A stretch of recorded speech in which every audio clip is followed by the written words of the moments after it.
listings lined up in a row. Josh brings the numbers, making dreams grow. First-time buyers stepping through the door. Keys to your castle, they're what we're here for. Navigating through the home buyer's maze. Educated steps in a world full of haze. The podcast is rolling with wisdom to share, helping you settle in your new lair. Navigating through the home buyer's maze. Educated steps in a world full of haze. The podcast is rolling with wisdom to share, helping you settle in your new lair. Jeb and Josh, they're paving the way. Dreams to reality, they make it day. From the first hello to the closing sign, your journey to home is looking divine.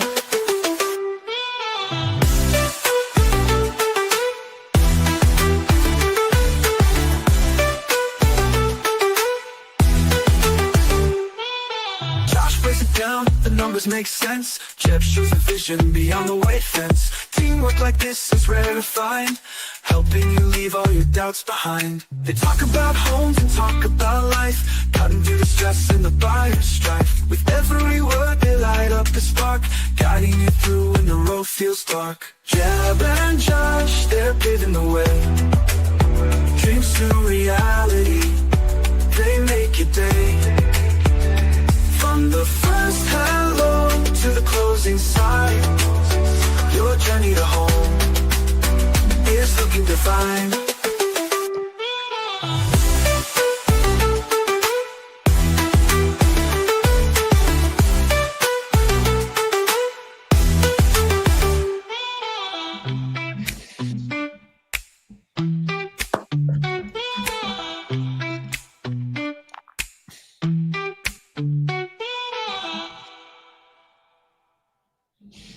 Happy Wednesday. Welcome to another week of the Educated Homebuyer Live with Mr. Josh Lewis and myself, here to update you on what's happening with real estate, mortgage rates, the economy, all while having some fun and answering your questions. Josh, happy Wednesday.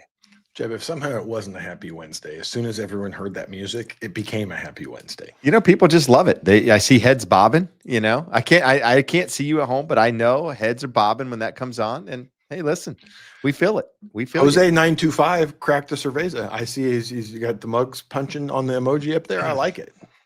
Hey, it's good stuff. Am I like just completely like lit up over here on this side? It's very light. I feel very bright. Like the sun has come up on the side of your room. I like it. It's no, fresh. but the room is light. But am I like just stark white over here? Not stark white, but it looks like from your lower right side, the sun is rising. And it is. Yeah, the sun is, well, it's actually setting. It's getting darker earlier, and therefore you get more of it this time of the day. So soon enough, guys, it'll be dark when we're filming this, and that will suck. But that will be awful. We're not there yet. So, guys, the big news this week, after such a great week last week, is that mortgage rates have actually trended back up. We kind of saw a little bit of this last year, similar thing, and that's one reason we keep hammering into you guys. You can't afford, to some degree, to wait. If you're in a position to refinance, the deal makes sense.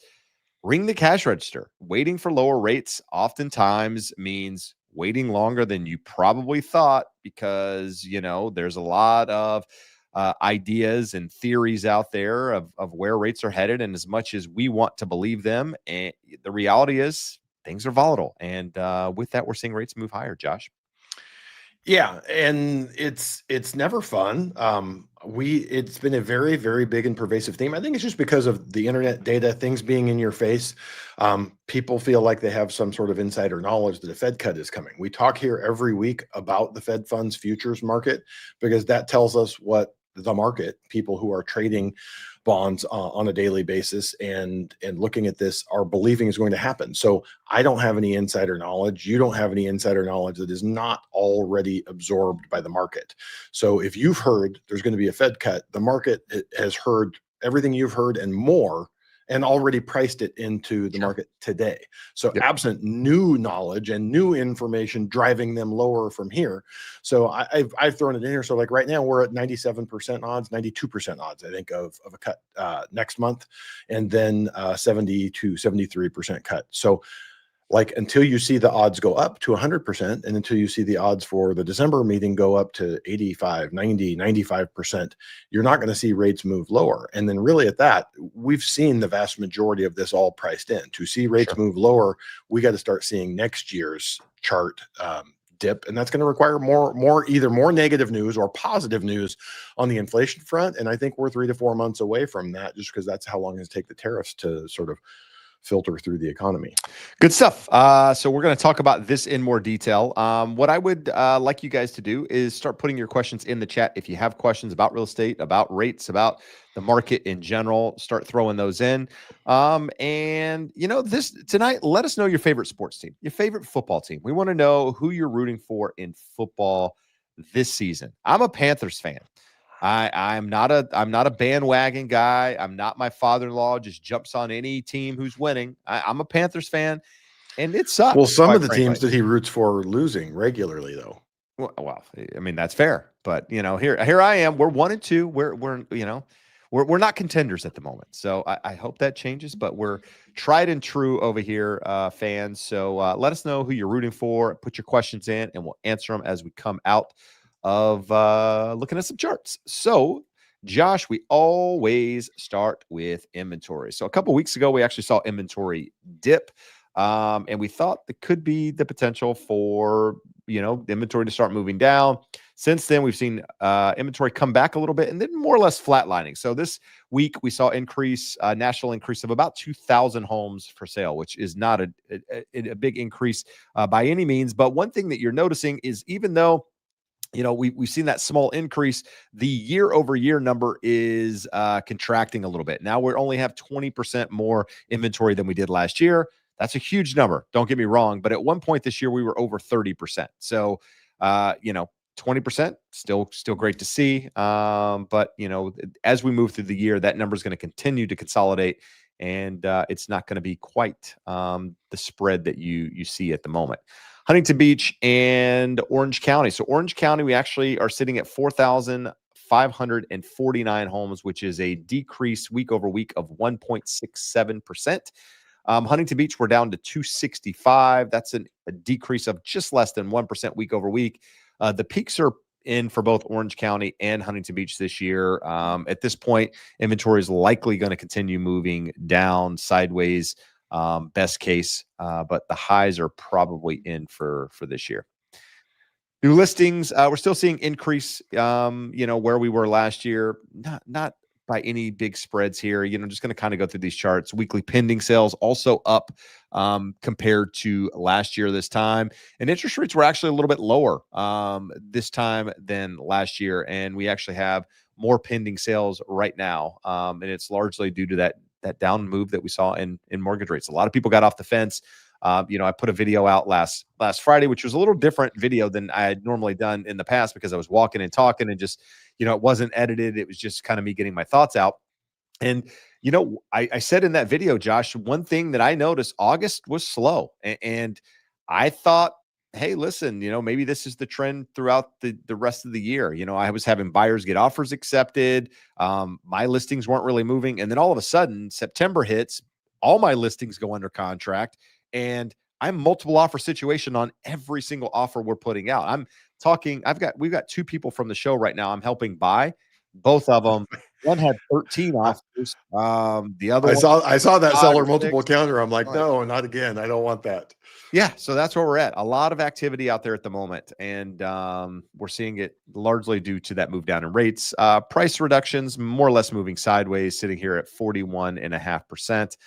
We're crossing over that number from 2022. So 2022 is going to have a higher price cut percentage this time of year than where we currently sit. But that number should continue to moderate as we get closer to the end of the year. Josh, I found this chart interesting. This came from a source that we look at quite often. I believe it was Calculated Risk. And the thing to note with this particular chart, this is demographic. This is age by population, or population by age rather. And this is 2024, the census estimates. And the two circles are things to note here. The circle that's 30 that's right in the middle of the screen, or the first blue circle you see, that's kind of the prime buying age of where we are the majority of people that are buying homes. And that's kind of where we are at the moment, right? A lot of those people are purchasing real estate today, first-time home buyers. But the thing to note is if you look to the left of that, those numbers trend down, right? So the people coming behind them, just less buyers, less in theory, less demand for housing just based on where the population is. And then if you look far to the right, that's boomers. Those are the people that are turning 80-ish. And that's when they typically start to sell real estate. That's when, start to sell. That's when they pass away, which then real estate gets passed along or sold or what have you. Well, I mean, Right. yeah, it's not Yeah, to necessarily some degree. pass away. Like what Bill had mentioned in the article is 80 when they start seeing either passing away or other housing arrangements, moving in with family, moving into assisted living, any and all of that, where they might begin to sell homes. So Right. his take on this is that front end, we're going to see in about 4 to 5 years Yep. an increase in sales, and it will be pretty consistent for what we got about a 10, 12, 15-year time frame there. So until about 2040, it will have some impact in Sure. terms of increasing supply. And then he's also pointing out as we get past this hump in demand, you have a trough, but it's not really a trough. Like if we look back at it, this is last year, 2024. If we go to age 15, basically 15 to 35 is at the same level as the people on Sure. the other side of that little hump. So we absolutely had a spike. It was the worst time ever for COVID to happen in those ultra low interest rates because we were going to get a spike in demand regardless.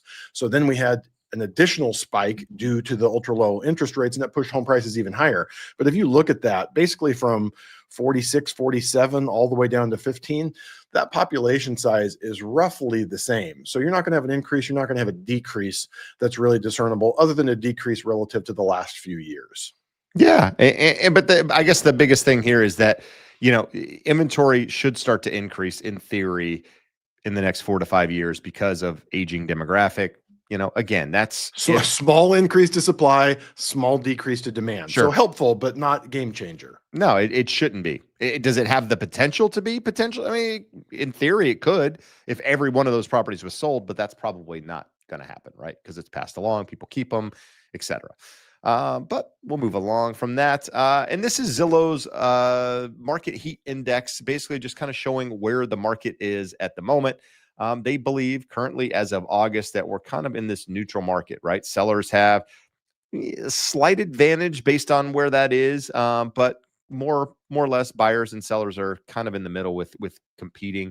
I will say again, real estate is local, so depending on where you are, could be a stronger buyer's market. There's still markets out there where it's multiple offers, things are selling above the asking price. Again, the last 3 offers I've put in, we're getting another counter back today, and I already know that seller has an offer $75,000 higher than where we are. That's going to sell over the asking price by a considerable amount. And based on that purchase price, that's about 5%. I mean, it's a noticeable increase over the asking price of what that home's selling for. We have a listener to the show that helped with a couple of refis in the past that they're engaged, looking to buy a bigger home to move into. And this is the 6th or 7th offer over the last 4 or 5 months. And they're not even, I mean, at this point, $899 offer, they just went in at $950. And Sure. we don't, the seller hasn't rushed back to accept it just yet. So we will see. No, good stuff. And this is just another look at that St. Heat Index. The areas with dark red are the ones that are seeing the most activity at the moment, whereas you start getting into the kind of that neutral, lighter color in the middle, pretty balanced. And then the blue markets are going to be your colder markets, if you will, where activity isn't nearly as robust as the red areas. All right, Josh, wealth. We're talking about America's wealth by generation. Looks like the baby boomers take the cake, so to speak. Here's an important thing to look at here. People look at this, boomers, they get everything. The world was handed to them. The silent generation came before them, and they had it pretty good as well. And it's a much smaller slice of the pie. And it goes back to that demographic chart that Jeb was showing there, that many of them have left this earth, and the generation right behind them, the baby boomers, got a lot of their net worth. Gen X, as we're going to talk about just here in a second, is right behind the boomers. And in 20 years, when the boomers shuffle off this mortal coil, then that's all going to accrue largely to Gen X. So this is just the natural way of things. One of the things that you guys cannot see down there at the bottom, so I blew it up there for you. Data is net of mortgage debt. Boomers have owned their homes much longer, so they've appreciated much more, and they've paid those mortgages down. So we talk about, that forced savings in paying a mortgage down, long-term time horizon for letting appreciation and leverage do its thing. That is a large portion of that. I mean, some of it is 401ks and other things, inheritances from the silent generation. But when we look at this, whatever one of these generations you're in, eventually your generation is going to be that big slice of the pie too. So looking at this, Jeb, we're going to talk a lot about, you and I are going to talk till we're blue in the face about jobs, inflation, the economy, and what it does to mortgage rates and affordability. This one here, the goldish brownish line there shows construction, all employees in the construction industry. And then the other shows new housing units under construction. So about 2023, we saw a peaking and then a precipitous drop there in construction. Yet we haven't seen a drop in construction jobs. Normally, and that's fairly normal. If you look, the jobs, the brown line goes a little bit longer than the blue line before it dips. If we see that turn down, that's a fairly consistent canary in the coal mine that unemployment is going to go up, and we are likely to be on the verge of a recession or heading into a recession or already in one. This one here, Jeb, this was in the Financial Times. This term blows my mind, or just infuriates me, I would say more than that people continue to use this, because stagflation was a term that was invented in the early 80s when we had incredibly high inflation and a very weak economy. So stagnant economy with inflation. So what we're going to see is we haven't seen a stagnant economy. It's not growing robustly like you would like to see over a long-term time horizon, 4 or 5% GDP growth. We're not seeing that, but we've been between 1 and 3.5% for the last 4 or 5 years pretty consistently. But what you're seeing here, we had a spike in inflation. We had a nice downward path on that, and then we got tariffs. So you can see that little peach bar on the right side shows Liberation Day. Shortly thereafter, inflation started trending back up. Trump loves him some tariffs. I don't know how he didn't realize this was going to sort of fly in the face of wanting to get inflation under control prices for households, control interest rates and affordability. But long way of saying, these things generally move together. You see inflation coming down as payrolls are decreasing. People have less money to spend. They're buying less stuff, so you don't have prices going up. So that's a fairly good signal to us that this inflation here is tariff-based inflation. It's not demand-based inflation because jobs growth has been down, but it's something that we will continue watching. This chart here, again, we talk about, we're not early in the quarter anymore. We're moving towards the end of it, and they are upwardly revising their figures to 3.3%, where the blue chip consensus is barely over 1%. Over 3% is well above anyone's expectations. If we're there, if that is true and correct, we are not anywhere near a recession. A stagnant economy, yeah. A stagnant economy. So we're just looking at things like, is anyone lying with any of this data? I don't think so. We just got a lot of mixed signals coming. This is a new one, Jeb. This is the churn model from the Chicago Fed. It is their nowcast that they created for the unemployment rate. And so they see it coming in at 4.26. I haven't read into the methodology to know what this flow consistent unemployment rate is. They've got it at 4.3. But that's where we're at right now. So they are projecting that when that data comes out, we're not seeing an uptick in the unemployment rate based off of their nowcast of what they're seeing. Trueflation picks up. This is long-term a very high correlation to CPI inflation. A week ago it was at 2.29. Now it's down to 2.05. As you can see from this chart, it's very volatile. I would love if they would like smooth it out to like a 90-day moving average so we could kind of see a better trend. But it's been sideways between like 1.85 and 1.87 a year ago was probably the low of it. Actually, the low, it looks like what, 1.3, 1.4 down there, Jeb. But just really trending sideways and nowhere near that 2.8, 2.7 that we're seeing in the data that we're currently getting today. Well, hold on, Judge. Let's go back two slides real quick because I have a question. So with this churn model, so this is a nowcast, but the months only go through June. So we got July, we got August, we got September data that can't be in there because, and so how's that a nowcast? I mean, I don't know that you know the answer, but I do not know the answer because, as you know, well, yesterday morning we just had found out this thing even exists, and I haven't had time to dig into it. They have like 3 or 4 pages of their methodology of what it is, what it's telling you, and that should tell us why it goes back to June. So if we're looking at June and we're now at September, and we churned up to 4.3 with the August data, is this behind? I mean, I guess we don't know the answer, but I mean, is it, if they updated this with September data, so to speak, would it be higher than 4.3? That's, I guess, the question. I don't know. The $24 million question that we will attempt to answer next week after we've done our research. All right. Good stuff. We already went through that. So we've talked about this 92% chance of a cut next month. So what are we, 6 weeks? No, 5 weeks away from likely another cut. And then we have about 6 weeks, 5 weeks after that, 75% chance of another cut. So this is fully priced in. And if we somehow didn't get that cut in December, 85% chance that we get it in January. So when we're looking at this, it does project 2 more cuts, but this goes out through the end of 2026.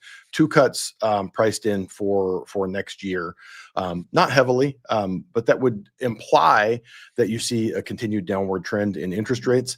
An article that I was unable to relocate this week, I should have done a better job of saving it, but someone had pointed out that when you go back to Fed cutting cycles, anytime a Fed cutting cycle does not coincide with a recession, when the economy is still, even if it's not hot, it's performing at an even level, you generally see rates stay the same or increase.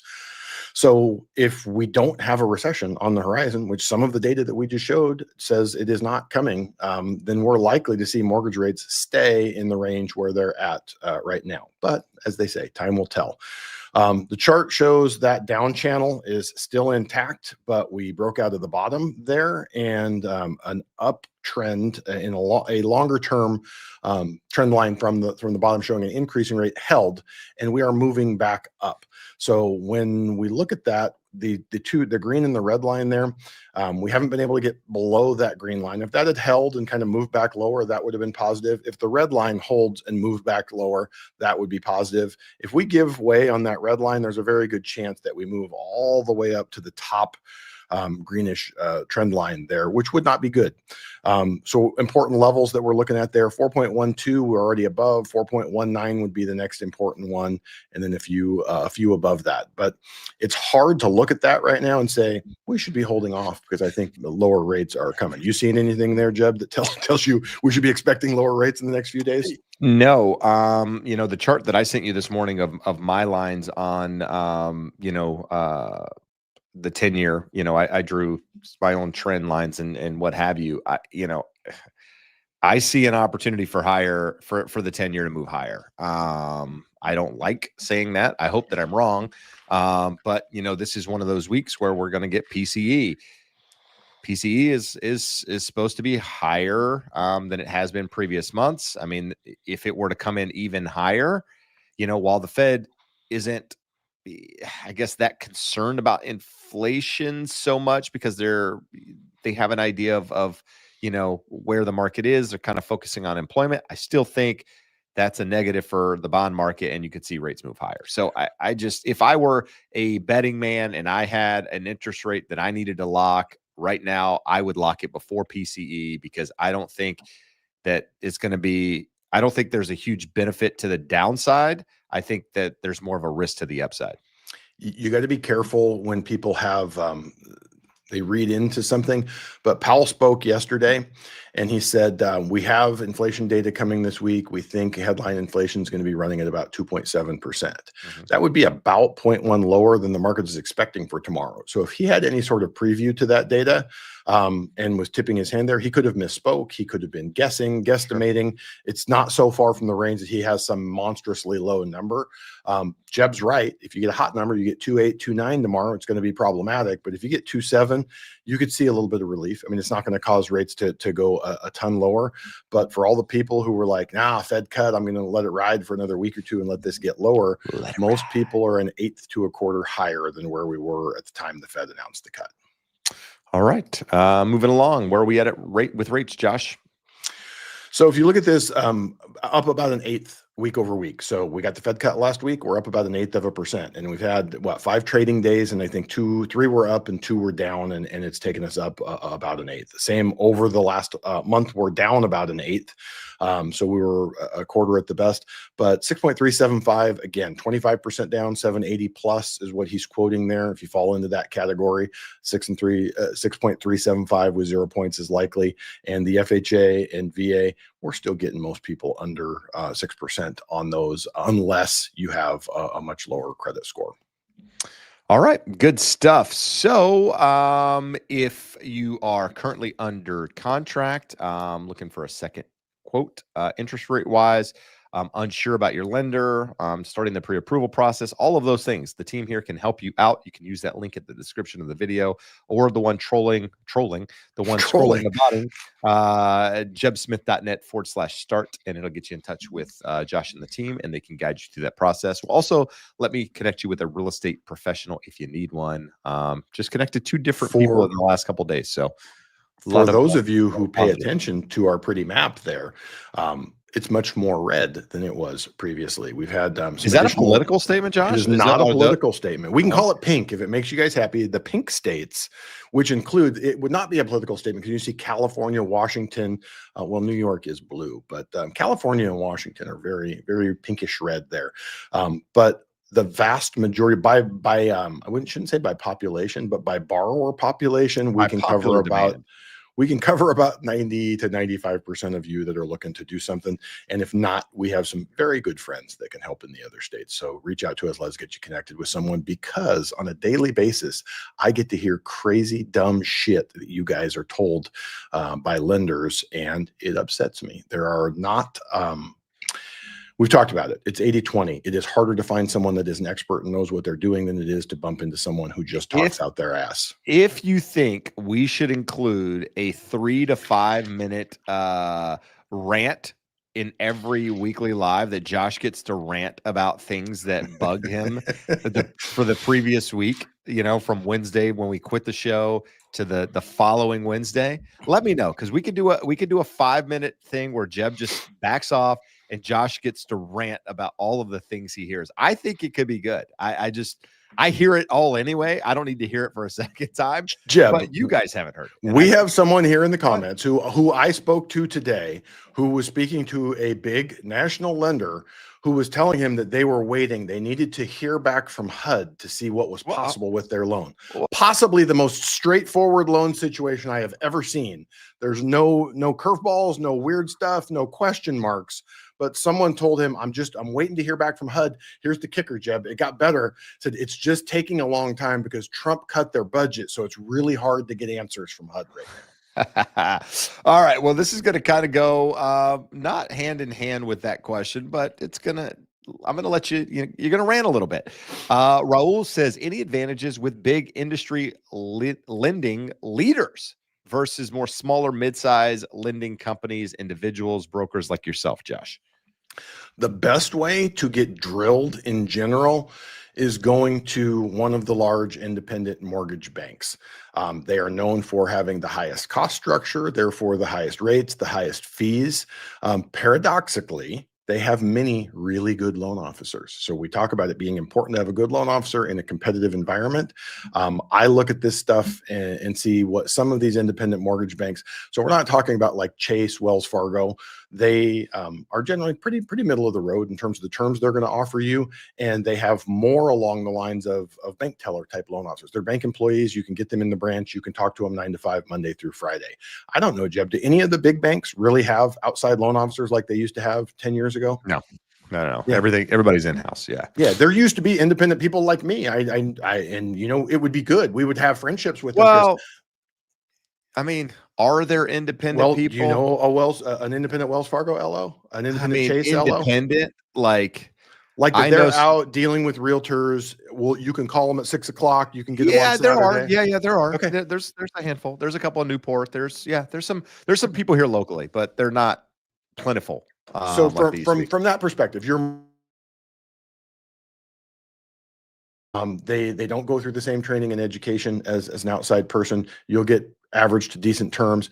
And we're talking about most of our normal buyers here. If you're a private banker, you've got $1 million with them, different world. You're going to get a whole different level of service with the banks. But the independent mortgage banks, like what are we talking about? A New American Funding, a guaranteed rate, Fairway Independent, Cross Country Bank, banks that you've never heard of because you can't deposit with them.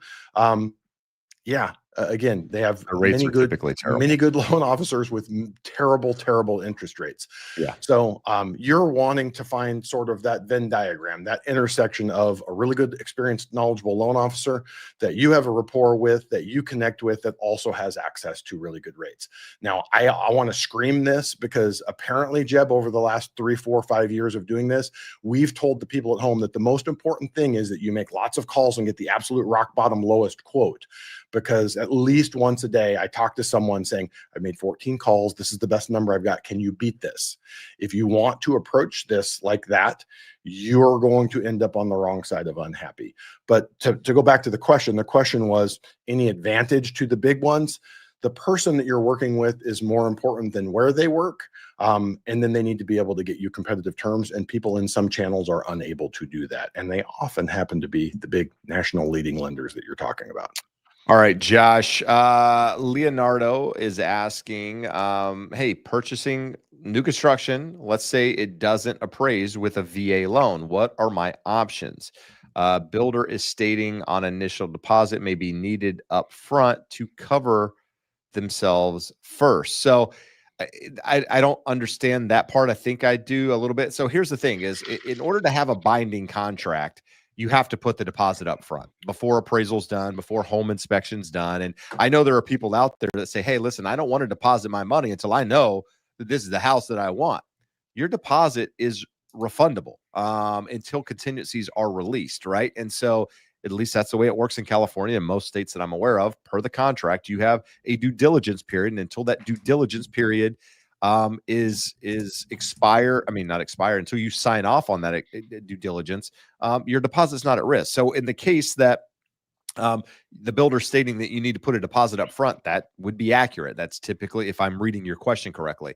The second thing is, what happens if it doesn't appraise? Well, if it doesn't appraise with VA and you do, the Tidewater and the whole thing, and number just doesn't come in, you don't have to move forward.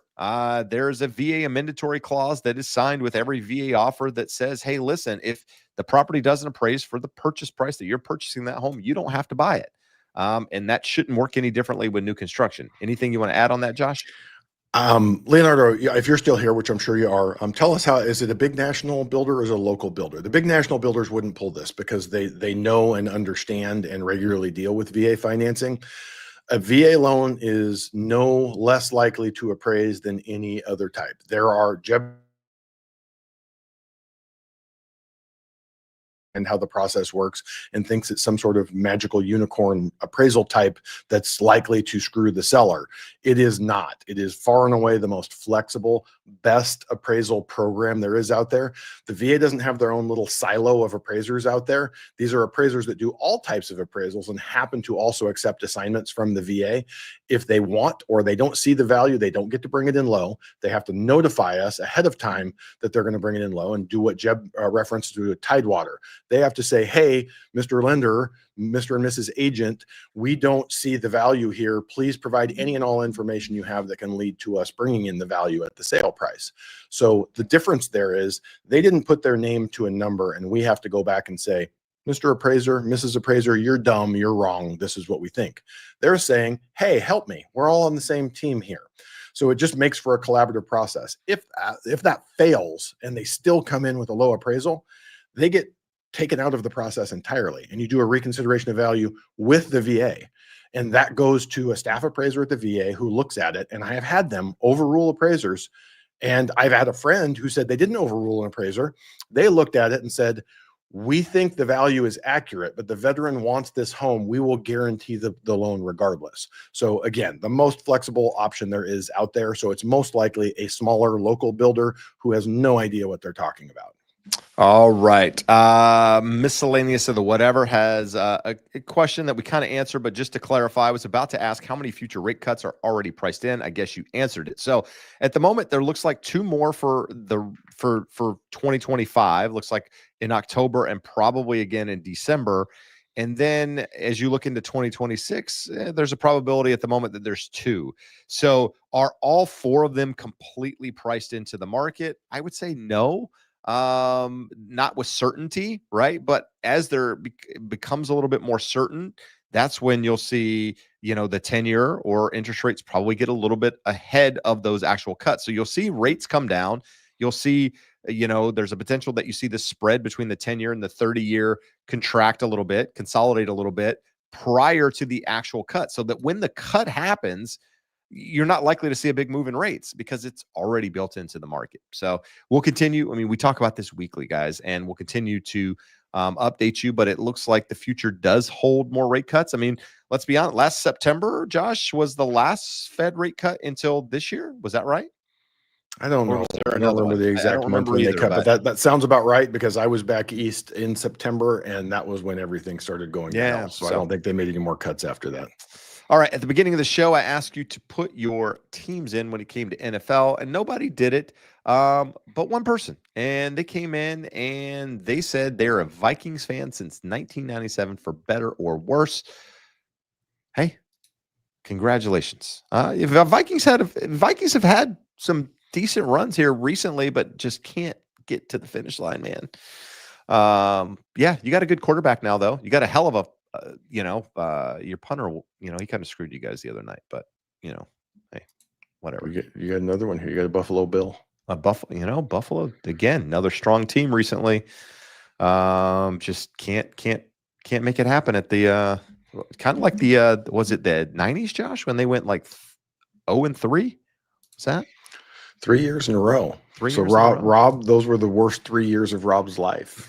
I can imagine that. Think about that. I remember those. Over that 3-year that time was Jim frame, Kelly. That was Jim Kelly days. Pretty safe to say that if you make the Super Bowl 3 years in a row, you were probably the best team over that 3-year time frame, but they don't give rings for that. They do not. But I do remember it well. I had an English teacher that was a lady, and she loved Jim Kelly, dude. Loved him.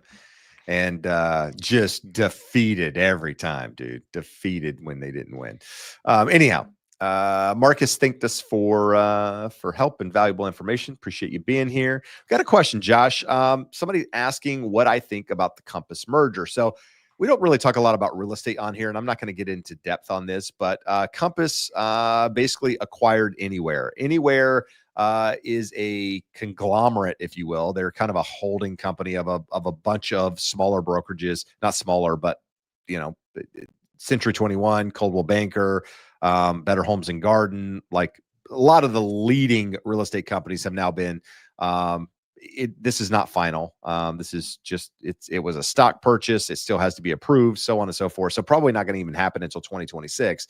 But it essentially makes Compass, by the largest real estate company by far, 340 something thousand agents.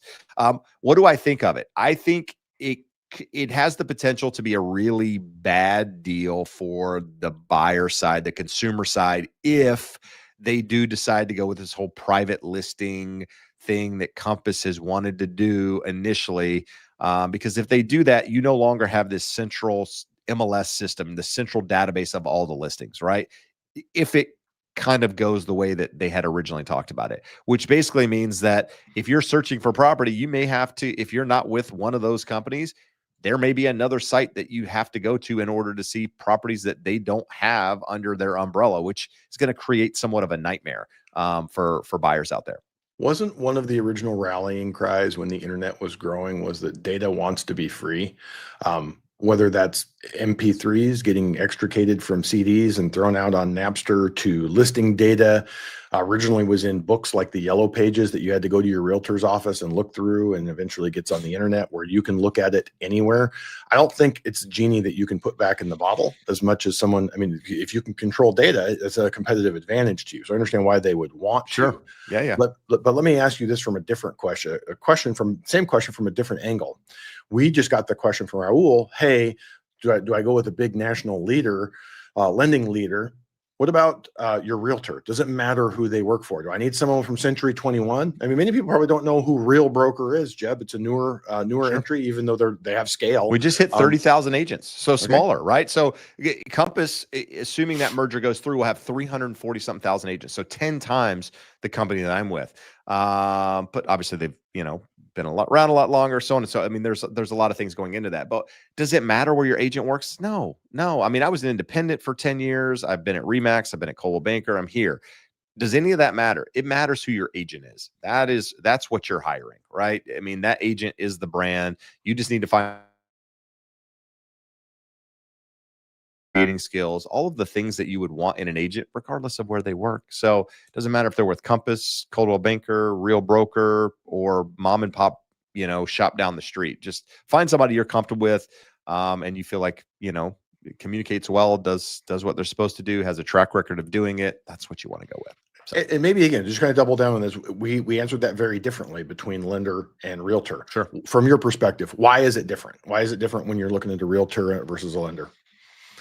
Because we don't necessarily, because we kind of run our own operation to some degree, right? I mean, the bigger brokerages, what's their whole push like for trying to get agents, right? Their push for trying to get agents that would benefit buyers is that they can share listings with one another before they come to the market. That would kind of be the advantage for a buyer side, right? Is, hey, if you're looking for something specific, I go into my office meeting, I mention it. Hey, somebody in my office might have it, or, we have this network that, of agents where we share a property, that sort of thing. That would be the advantage. Here's the thing.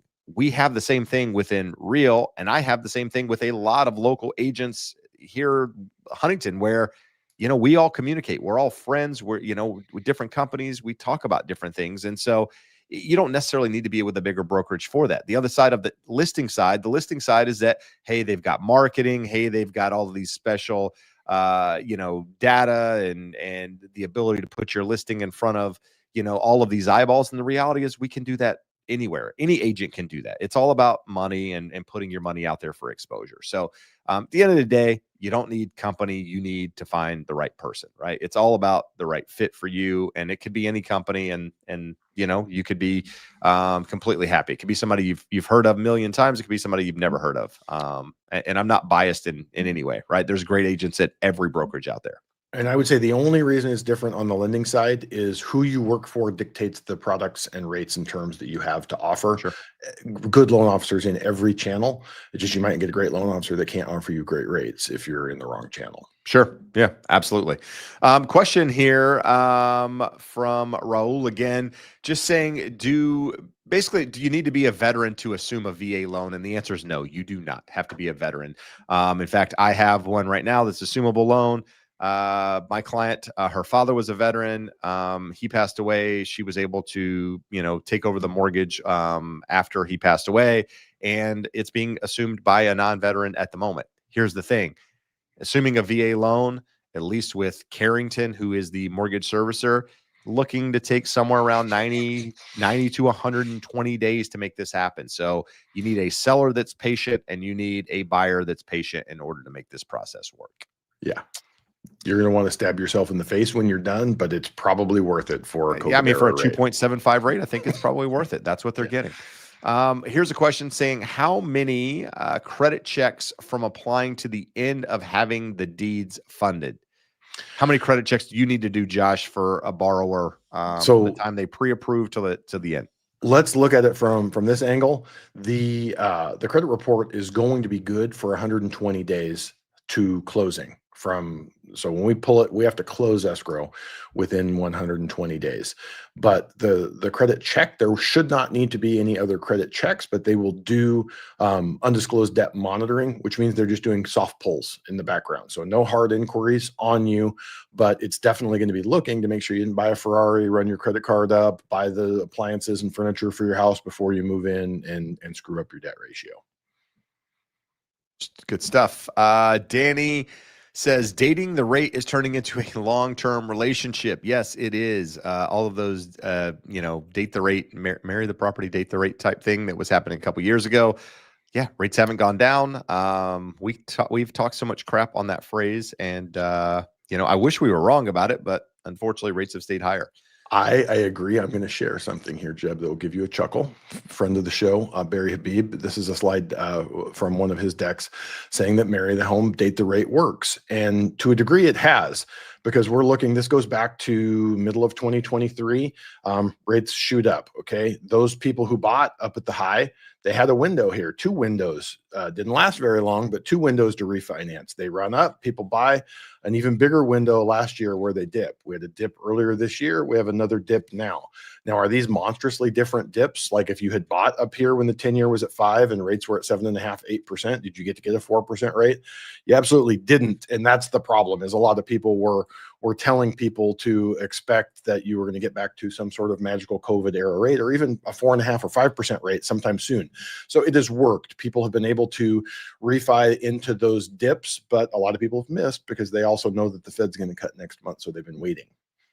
All right, good stuff. So we've got Tombo Jumbo asking questions about compensation when selling homes. Here's the thing. As a real estate agent, I can't even really get into this because we can't really discuss compensation in what an average would be or whatever. So yeah, there's not really a good way to me explain that without probably getting put on the hot seat to some degree if someone were to find out. So I would say talk to a couple of different agents in your market. You're going to get a really good idea of what people are willing to do, and you'll be able to get an average based on that. But there's a big range out there in what people are willing to charge you, but there's also different services that come with whatever they're charging you or the lack thereof based on what their fee is. So just make sure you're comparing apples with apples when you're looking at those numbers. Josh, Leonardo came back and said the builder is Newmark Homes. So Newmark, somebody asked about Newmark not that long ago. It may have been Leonardo. Yeah. So I'm not aware of Newmark, so I can't really give you any information on, because you did ask if they were a big national builder, Josh, and so he came back and answered that. But it sounds like regional, not that small, but not that big either. It's just they should have better understanding and knowledge of VA loans to not be saying to a veteran. It's just it's a very bad look to tell a veteran, hey, we'll entertain your VA benefit that you earned by serving the country, but you're going to have to jump through some additional hoops for us to protect us. All right, good stuff. Tom Collins says, other than like and subscribe and share, how can a home buyer receiving your education provide support for y'all? We don't need support per se, but Josh, what would you say? How could they, I guess, support the show? Bitcoin, I guess support might Bitcoin, Costco Gold bars, either are good. No, there's a couple of things. I mean, you could share it with a friend. If you're in the process, you had a good process, refer somebody else to us. I mean, again, we help both on the mortgage and the real estate side, so we're able to guide you, whichever direction you're going. So again, if you find any value, the best thing to do is share us with a friend, subscribe, do all that stuff. I mean, again, we're not asking for anything monetarily from anyone. It's just, we're here to provide education, and we hope you guys find value in that and say, hey, listen, based on the value, that they provided and, whatever, that's who. Good terms, right? I mean, you shouldn't come to us and get shitty terms and say, well, they provided me service, I got to go with. No, we should be competitive, and we are. So use this as a resource. Jeb, this will humor and entertain those of you watching at home. I have someone who reached out from the show probably 4 or 5 years ago, and we have credit monitoring on all of our clients, including people who have checked in the past. It's like that undisclosed debt monitoring. It lets us know, hey, is someone looking? Are they in the market for a HELOC? Are they in the market for a mortgage? Or some of it's predictive as well. But one of these just popped up that after about 3 times of going through the cycle of getting pre-approved and backing out, we weren't the right fit, and I didn't know that she was ever going to buy. And now this is about the 4th time that I've got notified that about every 6 or 8 months she's going to buy a home again, and yet just doesn't do it. So I don't know what the lesson is for you guys at home, but I don't know that continuing to tease yourself every 6 months that you're going to do something and then not following through with it is the best thing. So isn't that how that works? Something like that. For some? I'm just saying, like, do or don't. Either say, hey, I'm a renter for now and I'll get serious about it in the future, but don't tease yourself by thinking every 6 months. Nothing changes all that big every 6 months. You know what I'm saying? So you just got to decide, are you in or are you out, and make it happen. Because over that same time frame, lots of people who have bought, and they, even if they bought at the high end, they refinance, they build up some equity. You got to do what is right for you. So I'm not saying that she should have absolutely done it, but she probably should stop torturing herself by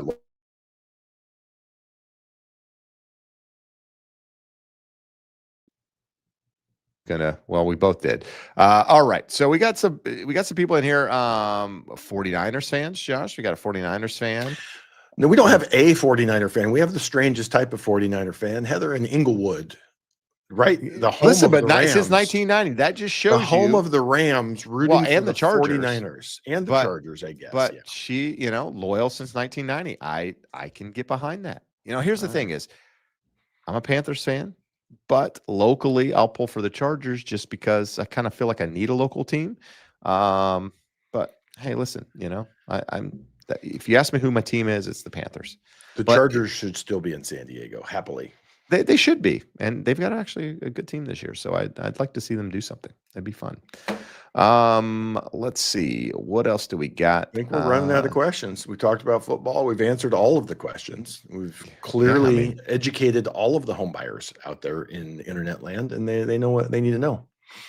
So we've got another Niners fan here. It's even on his bank card. Look at that. I just got a Ridge wallet, Josh, a new one. With a 49er logo on it? Not a 49er, with a Panthers logo. I kind of have an in. So I didn't pay for it, But so I mean, why? But why did you? Otherwise, why you went back to the old one? Why did you give up on this one? I like this one. It's tiny. It is tiny, but I got two. I got two because again, I have a contact. I didn't hate the old one. The one I have today, I have to show you when I get off the phone. The new one. The new one's rad. Not the Panthers one. The other one I got. So. Okay. Anyway, we're talking. You guys are just here, just admiring. Two doofuses talk about wallets. Hey, here's the thing: if you don't have a Ridge wallet, you should buy one. They're fantastic. I love them. New think one or great. old one, they're both good. I like the old one. I love the new one. There you go. All right. Can you touch on buyers who are trying to buy a house after filing bankruptcy? So, Josh, there are some rules depending on whether you're going conventional or government loans, FHA, VA. I'm assuming USDA probably falls in there somewhere as well. And they're different. FHA, I believe, is a year after chapter, 2 years after chapter two from discharge. Okay. And then conventional is 4. And those are chapter 7. Chapter 13 is going to be very different because 13 is a reorganization. You're actually paying back your debts. You can do an FHA while you're in a chapter 13. This will tell you we've been in a good economy too long that these don't come up often enough that this old man has them memorized. But I believe that you're 2 years on a 13 for Fannie Freddie, but don't quote me on that. We would have to look it up. I'm sure there's a loan officer watching somewhere going, "Hey, dummy, I know this one." Yeah. So just in reference to that, Josh, after the bankruptcy is discharged and you're able to buy, are there any differences at that point in your loan versus somebody who hasn't filed bankruptcy, or is it exactly the same process? It's going to be exactly the same. And your likelihood of getting an automated approval is going to largely be dictated by your credit score and how that file looks. Post bankruptcy, depending on what types of things were discharged, many of those creditors do a really, really bad job of updating the reporting the way that they should. So if you have gone through a bankruptcy, it is incredibly important that you work on cleaning up that reporting. Needs to show discharge through the bankruptcy, all of that stuff, because you can end up with things showing out there still having a balance. They'll just stop reporting. They won't continue to report that you owe them money, but they'll continue to show balances, ugly things in there. So again, we use a company called My Credit Guy. There are other reputable credit companies out there, but someone can walk you through how do we maximize your score. I've had people 2 years after a bankruptcy come back with a 740, 750 credit score. Yep. So you can do it. You just want to make sure if you need to exercise that option of filing bankruptcy, that once it's done, you have the discharge, that everything gets reported accurately and you're doing the right things to rebuild your credit afterwards. Some people go through the BK and go, "I ain't doing that again. I'm not getting in trouble." But if you don't use credit, you're not going to rebuild those scores. All right, this is a question, Josh, we've never gotten on the show, and I applaud Ashley for asking it. Says, I've used my VA loan a few times. As you know, the funding fee after the first purchase increases. Is there ever a time when a veteran should consider a different type of loan? Yeah, and this is the primary time when they should consider. So the way the VA looks at it is first time use is 2.15 funding fee if you're not exempt for a zero down. If you're putting 5 or 10% down, it goes down significantly. So if you're looking at doing zero down, there are no other zero down options. So I have veterans on subsequent use who will say, I just don't have any other options. We have to do this. And they pay that 3.3% funding fee. The best and most important thing is hopefully you've built up some equity and you're able to do a 5 or a 10% down, in which case the VA would still be the better option. But it's like anything else. Numbers never lie. We just got to run the numbers and go through it and see what it looks like. Yeah, get a side-by-side comparison. Pisar says, I'm looking into doing a refinance as the rates go down. What is your opinion on buying down the rate? 690,000 at 7%. So, Josh, what I would recommend to this person is to use that link scrolling the bottom of the screen there, jebsmith.net/start. Reach out to Mr. Lewis there, have a conversation, have him look at your numbers and tell you, where rates are today with no points, what it would look like with buying down points, and compare and contrast and see what you think is best for you. What would you add to that, Mr. Lewis? Same thing that we said to the VA question. The numbers never lie. You got to pencil them out. I'm thinking that with a decent credit score, 699 at a $690,000 loan could do a lower and no cost refi without paying points and buying the rate down.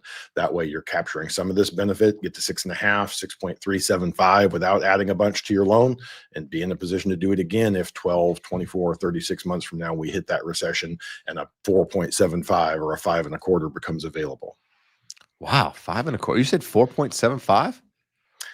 We've gone through the numbers here before, Jeb. It doesn't take all that much to get there. If you get to the high end of normal spreads at 2% and you get a 2.75 10-year, it's a 1.5% movement from where we're at right now. That has happened many, many times throughout the last 25 years. Absent government intervention and quantitative easing, people act like it would take some sort of bizarre or random miracle for it to happen. It wouldn't. It would take a really bad situation to get back to the low threes again. But to get you something in the high fours, low fives is well within the realm of possibility. All right. Let's see. Robert says, Jeb, make an argument for telling a client at risk of losing their dream home due to interest rates and encouraging them to lock. Make an argument for telling a client at risk of losing their dream home due to interest rates. Well, he follows up with a different assignment for me, and I just kind of try to address both of them. Make an argument why waiting would benefit because market shifting in lower interest direction with data to support. We've gone through these questions about a million times. I do episodes on this all the time on my main channel. Why would you do it now? Right time in your life, a lot of things, right? You got job stability, your financial stability, relationship stability. Everybody gets caught up in the rates. Like the rate is important. But the rate is not everything. You got to look at the monthly payment that's associated with it and see how comfortable you are. A lot of people don't understand, like a 0.25% move in an interest rate, depending on what the median home price out there is like 400,000, give or take a little bit.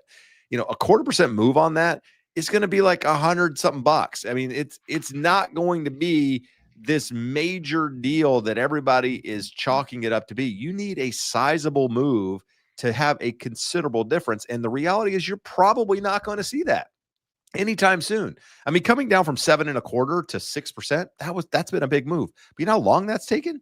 A year? I mean, 9-10 months, something like that. So I don't think waiting is only the right